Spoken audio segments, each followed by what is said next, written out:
You're listening to The World at 8 with Lynn Mozart.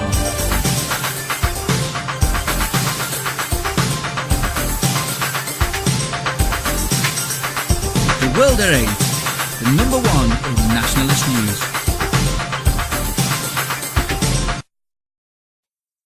Highlights of the news today, Wednesday, 23rd of October 2013. Unbelievable. British taxpayers forced to foot the £350,000 legal bill for Muslim pubic hair battle. Ex-child protection officer, police gunman told me to ignore paedophiles. PM announces Muslim finance schemes. Italy, pensioners' hands in purse with €7,000. Yes man, Romanian MEP's odd voting record raises suspicions. Race row, Front National sues black French minister. Saudi man kills daughter for converting to Christianity. California, embrace gay agenda or lose tax-exempt status. Pakistan, 9-year-old girl sold in marriage to 35-year-old man. Thought for the day, who or what rules over us? And finally, 2 for 1. UK news. Unbelievable. British taxpayers forced to foot the £350,000 legal bill for Muslim pubic hair battle. Taxpayers have been left with a legal bill of £350,000 after Muslim parents went to court to win the right to shave off their disabled daughter's pubic hair. The mother and father of the young woman, who cannot be named and is referred to as ED in court documents, said their daughter's pubic hair should be removed in line with Islamic tradition. But their local council, which has cared for their daughter since 2008, questioned whether the disabled woman has the mental capacity to consent to her hair being removed. In 2011, the couple applied to the family court for their daughter, now in her 30s, to be returned home and raised to the stark issue of her pubic hair being removed, leading to a long-running £350,000 taxpayer-funded legal battle. But the couple have now dropped the case at the last minute, leaving a judge in London's High Court utterly baffled. Mr Justice Roderick Wood said, "I thus remain utterly baffled by the course this litigation has taken and perplexed by this lack of clarity in their case." World at 8. This should never have been brought to court. No doubt a Muslim on the local council thought it a bright idea to get money out of us yet again. Is this young woman the progeny of cousins? If so, the British taxpayer should not pay 1 penny towards any of these children and whatever scenario they think up. Who really cares? Ex-child protection officer, police gunman told me to ignore paedophiles. Chris Fay said he was pinned to a wall and throttled before being given a chilling warning to back away from allegations surrounding the notorious Elm Guest House in Barnes, southwest London. Young boys in care were allegedly taken there in the 80s to be abused by high-profile MPs and other powerful establishment figures. Mr Fay, who worked for the now-defunct National Association of Young People in Care, accused the Metropolitan Police of acting like gangsters when news of the scandal broke in 1990. He revealed how some special branch members routinely threatened him and his colleagues, and even victims, over a 3-month period of intimidation. World at 8. It's well known that despite all the rantings over Savile, legalised prostitution of minors has been part of the European and now worldwide system for centuries. Council care homes have just taken over from the old workhouses. PM announces Muslim finance schemes. David Cameron has announced plans to make government finance schemes available to Islamic students and entrepreneurs. The Prime Minister said student loans, start-up loans and the enterprise allowance will be made compatible with that religion's strict rules on finance. Speaking to guests at his annual Eid al-Adha reception in Downing Street, the Prime Minister said he wanted the UK to be a world centre for Islamic finance. Details of how the schemes will operate within the rules of Islamic finance, which prevents the charging of interest, have not been made public. But the schemes will be open to non-Muslims and anyone taking the loans out will repay the same amount as other borrowers, Number 10 said. World at 8. Why announce this at an Eid reception full of Muslims? Our local council has been paying off Sharia mortgages for our Muslim immigrants for years, and now Cameron is thinking up new ways to grovel to his paymasters. European news. Italy, pensioner hands in purse with €7,000. A pension on Tuesday handed in a purse he found containing €7,000 to police near Milan. "I wouldn't have slept at night if I'd kept it," the 78-year-old was reported to have told officers. The owner, a Swiss woman who dropped it in a supermarket car park, gave him a €700 reward. World at 8. It takes an elderly Italian to be honest in his own country. He deserved the reward, bless him. Yes man, Romanian MEP's odd voting record raises suspicions. Dumitru Samfirescu, a member of the European Parliament, has voted no in the last 541 votes held in an assembly. Colleagues suspect the Romanian nationalist is more interested in collecting attendance bonuses than in exactly what he's voting on. The EU, after all, pays members of the European Parliament to vote. Along with their basic salary of approximately €8,000 per month, they receive an additional €152 a day simply to attend plenary sessions. Moreover, anyone who takes part in at least 50% of the votes receives a further €152 a day. Money for nothing in some cases. World at 8 states, doesn't the EU have some sort of inspectorate to oversee these idiots? He's a nationalist, so I'm surprised they haven't booted him out already. He needs a short, sharp lesson in manners. Race row. Front National sues black French minister. France's National Front is suing the country's Justice Minister for defamation after she condemned the party's views as deadly and murderous in response to a former National Front candidate who compared the minister, who is black, to a monkey.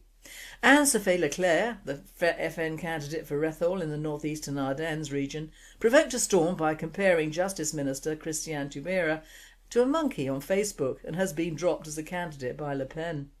On her Facebook page, Miss Leclerc, 33, who runs a fishing shop, placed a photo montage placing a picture of a baby monkey with the caption "at 18 months" next to one of Miss Taubira with the caption "now". Quizzed by Envoy Special, Special Envoy, an investigative TV programme that unearthed the montage, she said it had nothing to do with racism, as a monkey remains an animal while a black is a human. But she went on to say, "To be honest, I'd rather see her in the branches of a tree than in the government. Quite frankly, she's a savage when she arrives with a devilish grin, but it's not racist." World at 8, no it isn't, but she should have been aware that the enemies of nationalism can't wait to label stupids, and she should have steered clear of this woman. However, monkeys are more attractive than Christiane, I think. World news. Saudi man kills daughter for converting to Christianity. A Saudi man working with the Commission for Promotion of Virtue and Prevention of Vice recently killed his daughter for converting to Christianity.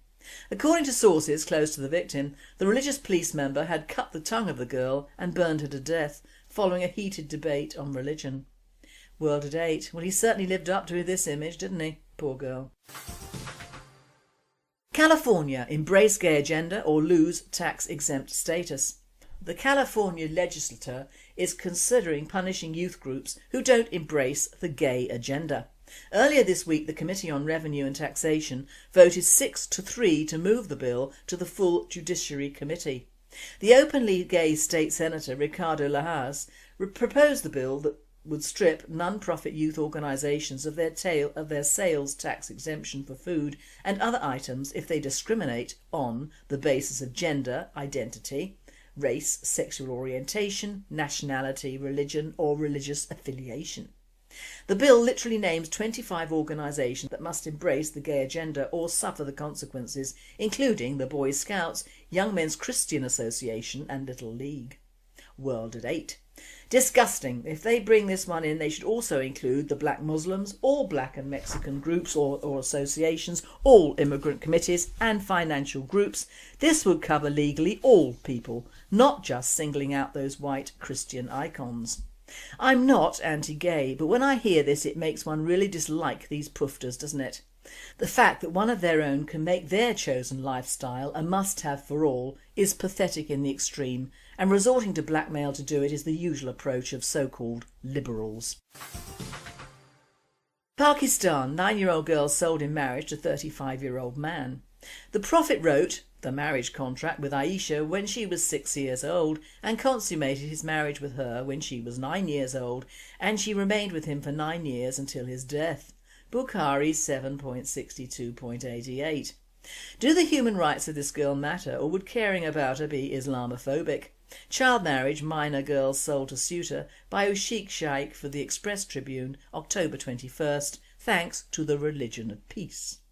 A 9-year-old girl, Wadai, was married to a 35-year-old Zahid Zardari on Thursday after the groom reportedly paid 1 million rupees to her family. That's around $14,000. Wadai is a resident of the Kamal Lashari village in Pakistan. Her uncles reportedly requested Zardari to delay the rukhsati due to Wadai's age, but were ignored. The police were informed about the issue, but no action was taken due to the groom's influential status. When Ghulam Akbar Kasali and Fatah Mohammed Awan reached the wedding, they were confronted by Zardari's men, forcing them to turn back. Zardari, who lives in district Benazir Abad, was accompanied by armed men and a nikah kwan vows solemnizer for the ceremony. Thought for the day: who or what rules over us? Well, the World Wide Web rules over us, does it not? As my dear mother used to say, give something to the masses and they will ruin it for everyone else. And they have and are. I'm thinking not only where does it end, but how did this big brother state evolve and how does it affect nationalism? I received this email in August and I don't know who from, but it is worth listening to. Are we as a people too busy fiddling around with websites to actually do anything really concrete? Is this some form of electronic domination endorsed by various governments to keep the sheeples occupied, or merely to release their inner demons online so they are virtually ineffective as a group to the real world? You have to admit that all the twittering and facebooking that goes on really isn't revelationary or revolutionary. It is electronic gossip and oft times bullying, but it does get the old shekels coming in for certain people, and if it is often at the price of a life or reputation or two, what the hell? It is all a matter of choice, but are we patriots doing what the establishment want? Is there a fine line between freedom of choice and freedom of will? If computers had been around before the Second World War, just imagine what mayhem there would have been. Some PC web types would argue that had that been the case, there would not have been a war because the Third Reich would have been barred and belittled from the get-go, and if the EU had been in place, most of the Polish would have been over here instead of being invaded. One cannot imagine a world without computers, and I would be the first to say so. However, we have become the most visible population in the world, and that has not stopped us becoming in danger of being ethnically cleansed or being unable to sustain our people and country as it once was, a self-sufficient industrial nation of workers who married, produced children, fought wars in person and were proud of their country. Has the web taken that away in making the world smaller and certain evils more available and expected? In the case of Hannah Smith, what state of mind exists in the brain of a 14-year-old with everything to live for that a few evil-minded, despicable and cowardly trolls can control over a screen? Are these large corporations the Roman games of the future? You tell me. End of email.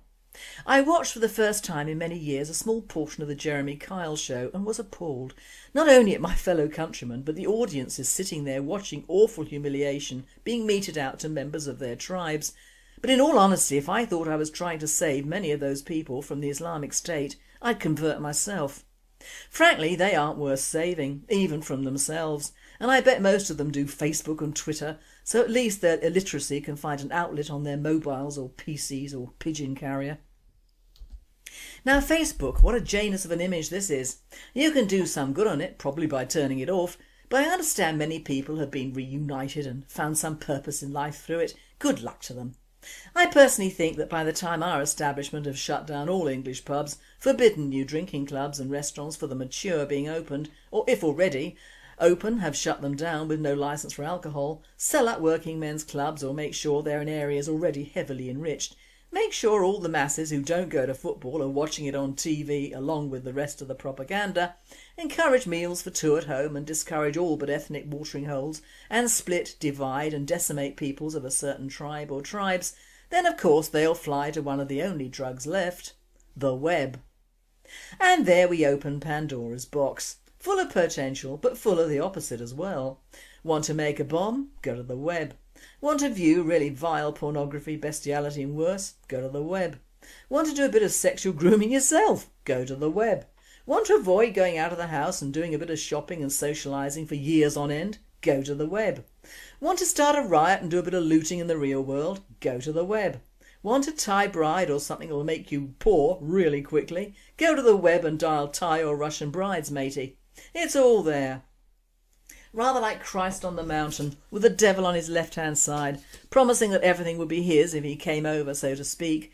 We are like Christ and the devil is the web, you might think. But is that true? Haven't we asked for this domination and by participating in it, made it worse?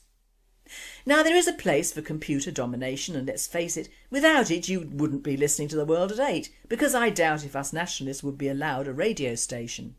Hospitals, medical centres, communications, the armed forces and even schools are probably better off with PC domination. But the man in the street? Research is also a benefit of the web, but Wikipedia always tells the politically correct page, not necessarily the truth. It's not what you see, it is often what you don't see that is the truth. Useful household hints and much more are good, but it is the use of the social networking sites that has me worried for the future. In many ways these sites have pushed us further into the space age, but not in a good way. We don't have a space programme any more than we can nowadays feed ourselves, obtain jobs, have our children educated the way we would have liked, choose our path in life, have friends, or even choose what political path we would take without meeting the sort of problems we would not have met in, say, 1950. When you have people who can barely speak, living their lives through Facebook and Twitter, influencing and being influenced by what is in essence a waste of space or a non-reality of being, what hope is there for a ground movement of people for the nationalist cause? They're all at home banging away on their keyboards, that's why. It used to be a saying that if you can't speak well of someone then don't speak at all. But now is if you can't go on Facebook or Twitter and tell thousands or millions of people exactly what you think of them, you're losing out. They will never know who is saying what, as most operate under a false name or avatar, whatever, and usually look, if photos are presented, at least 20 years younger. It is all pretence and wind and waffle as far as I'm concerned, a mass show of theatrics from people who would never make the cut in the show business world, a posturing stance that, I am here and F you, or of course in Shakespeare's words, all the world a theatre and men players, or something like that. I know of one couple who sit on their sofa at night, not us I hasten to say, who have 3 tablets between them going strong and the telly. Oh, what a joy for our genocidal governments, no kids for them I hasten to add. Another factor is the safety factor or the secrecy factor. All governments, states or kingdoms need their secrets. If anyone thinks that a country can be run without secret police, state spies, imprisoning of inside and outside forces, some torture and many secrets, they are fools. These things are human conditions and all unfortunately necessary. The knack is not being one of the people they catch. But in reality our openness with the web is dangerous, as several leaks have proved. In the 80s, with the defence of the Falkland Islands, you only had to listen to Southern News and the RGs knew exactly where and when our troops were posted. It was utterly ridiculous. And the same applies now to the web. Once something formerly secret is posted on YouTube or given out in a Facebook or Twitter text, it is open to millions of eyes, and most of those eyes are not friendly. We are being hacked all the time by China, who professes to love us so much they will pay for all our fuel and pay off our national debt as well, and if you believe that, you also believe that the web is equivalent for us as the upright column in Space Odyssey 2000 was for the missing links. Knowledge is power, and not always in the right hands, and knowledge can be deadly in the wrong hands. I'm not a humanist, but I do find the human race fascinating. When they get hold of something that entails not moving out of their comfort zone, they're in like flint, aren't they? Tippy-tapping away, loads of bollocks, rudeness and sheer evil in some of the YouTube pickies, all passed off as entertainment for the masses, along with cheap food, drink and drugs. And now, glory of glories, Hosanna in the highest, we can all do these networking sites with a mobile phone. Lovely! When we go out on the odd occasion that demands it, we can take our mobiles and start a third world war while waiting for our kebabs. We can let some poor unsuspecting person really know the wrath of the trolls, can't we? The most plaintive words I've ever heard were from a woman whose current love of her life was doing the usual, even though she loved him to bits. And she said, I texted him and he texted me and then I texted him again and he sent me her text and bloody on it went. Bored, I almost fell off my perch, mates. And then apparently the whole sorry debacle showed up on what? Facebook bickies and all. I swear she almost died. One reason I don't do Facebook is that there is no one I want to talk to that I don't already. If someone has lost me and wants to find me, get a detective or a solicitor, especially if there's money involved. I don't want to speak to men I have known, loved or lost. They're in the past. I have no school friends that I don't speak to now over the phone or email. Yup, email. I don't want a romance over the web with someone who could turn out to be the Grand Mufti of Jerusalem or worse, and I don't want to organise riots or demos through a social networking account. Neither do I want to send rude pictures of myself out to millions who don't frankly deserve them. But most important of all, I don't want to be the recipient of really nasty personal texts from trolls who don't know me at all and are just airing their inability to converse in the normal manner. In truth, 90% of the people that have been touched or communicated with are people you don't want to know in real life. Face up to it. Would you be friends with a person who spent all their time typing nonsense to other idiots they don't know? What is it with reaching millions of people? It hasn't furthered the nationalist cause any, has it? Where are our Nuremberg rallies, the Mosley rallies and marches? Although not a neo-Nazi, you have to hand it to them. Both Adolf and Mosley turned out some good demos in their times, and all without Facebook. Because whether you love them or hate them, computers and the benefits they bring also bring something else. An inability to communicate on a normal platform of face-to-face with your fellow man, and an even more terrible desire to sit on your backside 24 hours out of 24, which of course suits the divide and conquer brigade of making sure the English population is suitably docile, fat, lazy, antisocial, poor, undereducated and multiculturally inclined through sheer propaganda. In short, the Roman games are here again, as an X Factor and Britain has no talent is proving, whilst the brighter amongst us are watching TV series that go back many years so we don't have to face the gruesome reality of the UK today. So who will be tapping away while Rome burns? And finally, 2 for 1, another Tesco moment for you. Turkish men hospitalised after drinking camel's milk urine. Proving once again that the people Mohammed hated the most were his followers. 2 Turkish men were hospitalised on arrival to Turkey after drinking camel's milk and urine while on an Umrah visit, Daily Hurriyet reported. The men believed the camel's milk and urine to be good for health, claiming it was written in a hadith. An imam, according to the Turkish men, also drank the milk and urine with them. The visitors were hospitalised due to high fever and unusual levels of liver enzymes. This presenter says, drink more, my friends, drink more. And we cannot leave out the Irish to be truly offensive today, or should it be Kerryman? 3 Irishmen are sitting in the pub window seat, watching the front door of the brothel over the road. The local Methodist pastor appears and quickly goes inside. "Would you look at that?" says the first Irishman. "Didn't I always say what a bunch of hypocrites they are?" No sooner are the words out of his mouth than a rabbi appears at the door, knocks and goes inside. Another one trying to fool everyone with pious preaching and stupid hats. They continue drinking their beer, roundly condemning the vicar and the rabbi, when they see their own Catholic priest knock at the door. "Ah, now that's sad," says the third Irishman. "One of the girls must have died." You've been listening to The World at 8. I am Lynn Mozar and I wish you all a very good night. To court. No doubt a Muslim on the local council thought it a bright idea to get money out of us yet again. Is this young woman the progeny of cousins? If so, the British taxpayer should not pay 1 penny towards any of these children and whatever scenario they think up. Who really cares? Ex-child protection officer, police gunman told me to ignore paedophiles. Chris Fay said he was pinned to a wall and throttled before being given a chilling warning to back away from allegations surrounding the notorious Elm Guest House in Barnes, southwest London. Young boys in care were allegedly taken there in the 80s to be abused by high-profile. Finally, 2 for 1.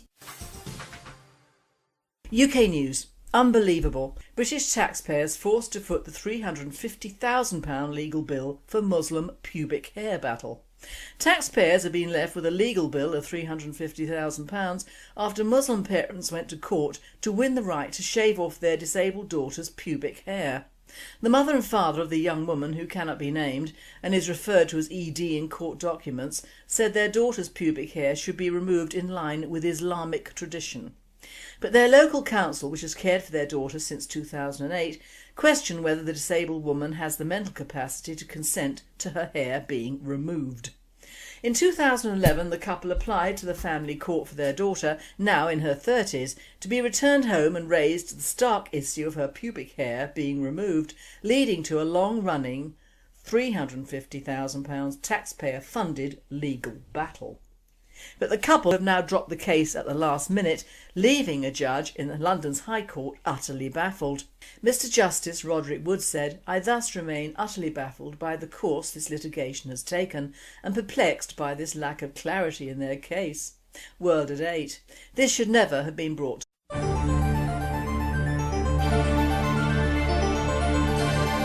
You're listening to The World at 8 with Lynn Mozart.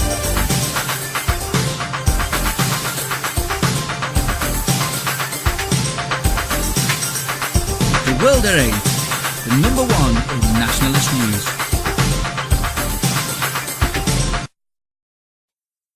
Highlights of the news today, Wednesday 23rd of October 2013.